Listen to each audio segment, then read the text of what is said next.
Welcome back to another deep dive. Hey there. Today we're jumping straight into a pretty hefty stack of sources, mostly pulled from Bloomberg Technology. Yeah, and they show some, well, incredibly dynamic shifts happening right across the tech and business landscape right now. It's quite a mix. We've been sifting through insights on, AI's impact, which is turning out to be pretty surprising for search and advertising.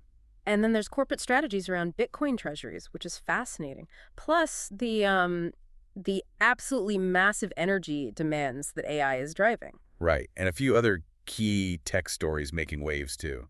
So our mission today really is to cut through all that noise. Exactly. We want to pull out the core insights, those, surprising nuggets of knowledge from all this different material. And help you quickly get up to speed on these fronts that are, fundamentally shaping what's next for tech and business. And what's really interesting, I think, and you'll see this as we unpack it, is how connected it all is. These topics seem separate, but they're not. AI isn't just like an abstract thing. It's actually changing how companies reach you, the customer. And how we need to power this whole digital world we're building. And yeah, even indirectly influencing financial strategies. It all ties together. Okay, so let's dive in first with how AI isn't just tweaking products. It seems like it could disrupt entire business models. Yeah, especially for companies that, really built their whole empires on traditional online search. We saw some pretty pointed comments in the sources, like from Gary Vaynerchuk. He basically said companies that rely too much on, say, Google AdWords could be in big trouble. That's a strong statement, right? And it makes you think, well, why? What's the mechanism there? Yeah, what's the underlying shift? Well, traditional search marketing, like Google AdWords, it works because it's all about intent. Right, intent-based. Okay. You, the user, you go to Google, you type something specific in, maybe best noise-canceling headphones or plumber near me. You have a clear goal. You want something. Exactly. You have clear intent. And advertisers pay Google a lot of money to show you ads that match that intent right there, capturing that immediate need or desire. Right. You're already looking for the blue running shoes, the ad pops up. Gary Vaynerchuk even said it's almost more like sales than marketing at that point. Yeah, because the customer's already raising their hand, basically saying, I want to buy this. Okay, so that's the old model, or the current one maybe. Now contrast that with these increasingly sophisticated AI search tools and chatbots. They're designed differently. How so? Well, they often aim to give you direct synthesized answers. Or, compare products for you, summarize information, maybe even help you complete a task. All without clicking through a list of blue links. Potentially, yes, Yeah. without you ever needing to wade through those traditional search results pages, which are, let's be honest, filled with paid ads. So the ads might just disappear from view. That's the risk. Gary Vaynerchuk made this really striking comparison. He suggested the future of the traditional search engine could end up looking like the Yellow Pages today. Wow. Okay. Still exists, but... Still exists, useful for some very specific things perhaps, but it's absolutely not the default way most people find information or businesses anymore. Not for a huge range of use cases. And the sources were clear. This isn't just theory. Vaynerchuk mentioned this could impact a huge percentage of business for some really big companies, Yeah. even Fortune 5000 ones. Think about their core metrics. Their customer acquisition cost CAC, how much it costs to get a new customer. And their lifetime value LTV, how much that customer is worth over time. Right, those fundamental numbers. They could get completely thrown out of whack if that main source of intent-based leads, that search tab, suddenly dries up or just changes dramatically. So if you can't just easily buy that intent anymore through search ads, where do you find customers? That's the million-dollar question, isn't it? And the sources suggest it's probably not going to be a simple switch to one new Google for AI search. No single winner. Seems unlikely. The feeling is the AI chat ecosystem will be much more fragmented. You'll have lots of players with a piece of the pie. Think OpenAI, Meta, TikTok's getting into it, Google's own AI efforts, obviously, maybe Apple. So instead of optimizing for just Google search, a company might need to figure out how to show up in like 5 or 6 different AI interfaces. That sounds complicated. It is, and the emphasis we saw in the sources is that companies need a fundamental shift in how they reach customers. Capturing demand to Actively creating demand, using other channels, other strategies, and crucially, they need to figure out how to win the SEO game in the AI game. AI optimization. That sounds like a whole new field. It's described as a whole new game because these AI agents aren't just crawling websites in the same old way. They're pulling info from all sorts of places. Like where? Like conversations on Reddit, maybe? or specific high-authority niche content sites. Imagine an AI looking at, say, Food and Wine magazine for recipe answers, not just random food blogs. So content strategy has to change too.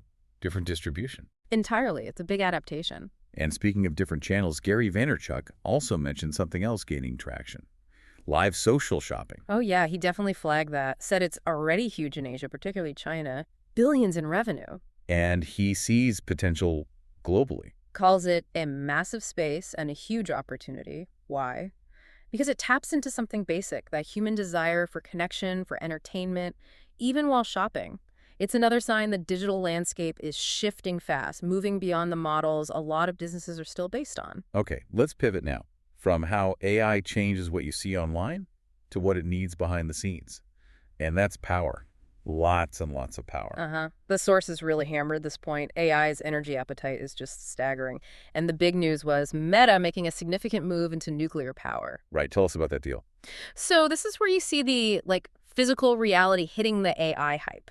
Meta struck a deal to buy 1,121 megawatts of nuclear power capacity. That's over 20 years from Constellation Energy. 1,121 megawatts. How big is that really? Well, to put it in perspective, the sources noted this deal is 35% larger, just in energy terms, than a similar deal Microsoft made previously with the same company. Wow. Okay, that is a lot of power. It really brings home the scale of Meta's AI plans, doesn't it? They need that much consistent, reliable juice. So why nuclear specifically? Just the volume? Volume is part of it, sure. Their AI ambitions, and it's the same for Amazon, Microsoft, all the hyperscalers, they just need soaring amounts of energy for the data centers.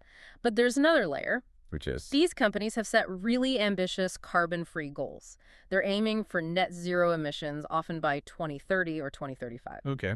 Now, if they just plugged into the regular grid to meet all this new AI demand, they'd likely end up relying heavily on fossil fuels like natural gas and coal. That would completely blow their climate targets. So nuclear is seen as clean power. Exactly. It's considered clean, it's always on, baseload power. So securing it is seen as a real win for them. It helps meet both the massive energy need and the sustainability goals. Makes sense. A strategic move on two fronts then. Absolutely. And the sources mentioned a few other interesting details.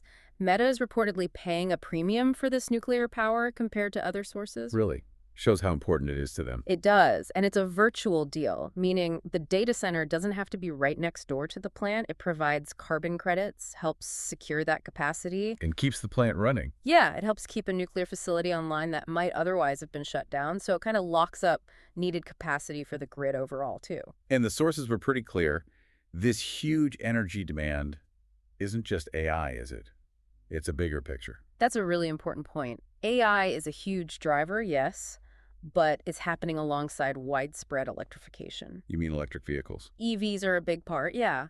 But also efforts to electrify heating and cooling in buildings. Plus, there's been a resurgence in manufacturing growth. Industries coming back to places like the U.S. So all these things are piling up, putting immense strain on the grid. Exactly. Unprecedented demand growth. So on the supply side, what's the answer? Just build more of everything. Pretty much. The sources indicate it's an all-of-the-above situation. We need natural gas, definitely need explosive growth in solar and wind, need battery storage to balance the renewables. And nuclear, like we just discussed. And nuclear for that steady baseload. And look, there is incredible growth happening in clean energy deployment. Like how much? Over 500 gigawatts of solar deployed globally in 2024 alone. That was over $500 billion in capital investment, up like 30% from the year before. So the supply of clean generation is ramping up fast. Okay, that sounds positive. If generation is increasing, where's the holdup? Why the crunch? This is the critical, often invisible problem the sources highlighted. Infrastructure. Specifically, aging infrastructure. Power line. Transmission lines, mainly. The lines carrying power from where it's generated to where it's needed, like these huge new data centers or EV charging depots. And those are the bottlenecks? Big time. The sources indicated that getting a new transmission line connected, or even just upgrading an existing one, can have like a 2-3 year backlog. 2 to 3 years. Yeah. So you can build this massive state-of-the-art data center full of AI chips, but if you can't physically plug it into the grid, It's useless. Just a very expensive building. Exactly. It just sits there. It really highlights the complex physical world stuff that has to happen to support something that feels as simple as typing a prompt into ChatGPT. That infrastructure challenge, the transmission lines and all that, sounds like a massive area for investment then. Oh, absolutely. And there are firms focused squarely on this. Energize Capital was mentioned. They focus on climate solutions right at that intersection of software and climate infrastructure. Investing in companies fixing this transition. Exactly, tackling the energy transition today.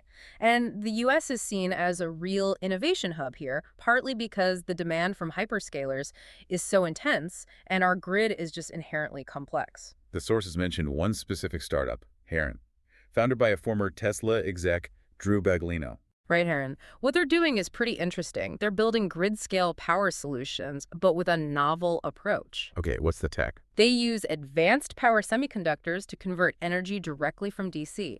Sources, think solar panels, batteries, even the inside of data centers run on DC straight to the AC grid, which is what we all use. Without transformers. Essentially, yeah. Without the big, traditional, bulky transformers, think of it like a super efficient digital translator for electricity, skipping the old school hardware. Trying to make connecting to the grid smoother, faster. That's the goal. More efficient, much more compact, and more scalable, especially for getting these huge power sources or huge power demands connected quickly. Who are they selling this to first?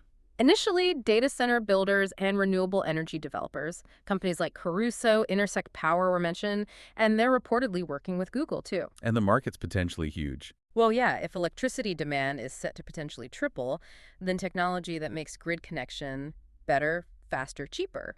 That's enormous. The sources also floated the idea of future work with Tesla Energy, given Baglino's background. Makes sense. Okay, let's shift gears completely again. Different kind of corporate strategy now, also Yeah. from the sources. Using Bitcoin as a treasury asset. Right. We saw that example of Trump media raising funds with the specific stated plan to buy Bitcoin for its corporate treasury. Is that becoming a trend? It points to an evolution, yeah. We're seeing a few companies sort of explicitly brand themselves as Bitcoin treasury companies or Bitcoin acquirers.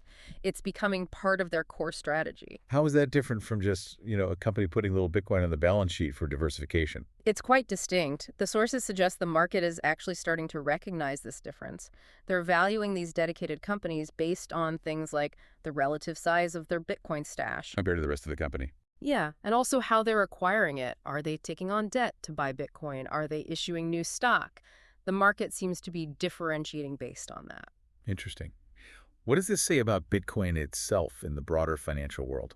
I think it signals Bitcoin's ongoing maturation. It's increasing acceptance within, traditional finance. Especially with the ETFs. Exactly. The launch and success of the Bitcoin spot ETFs, those funds that hold actual Bitcoin and trade like stocks, that was a big step.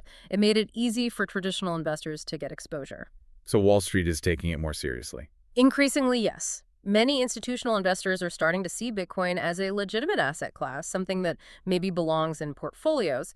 And importantly, they often view it very differently, very distinctly from all the other crypto assets out there. So if a company makes Bitcoin its core strategy, how do investors even evaluate that? Are there new ways to measure these companies? Yeah, this is where it gets pretty specific. The sources mentioned new metrics popping up just for these kinds of companies. Like what? One was called MNAV, stands for Bitcoin Net Asset Value. Basically, you look at the company's total value, its enterprise value, and compare it just to the market value of the Bitcoin it holds. Sort of like how much of the company is Bitcoin? Kind of, yeah. It helps measure that relationship. Another one mentioned was months to MNAV cover. Okay, what's that trying to measure? That one tries to gauge how fast the company is acquiring Bitcoin relative to its market value. Gives you a sense of the pace of their strategy and maybe whether it justifies any premium the stock might be trading at. MicroStrategy is the big example here. Right. They're often cited.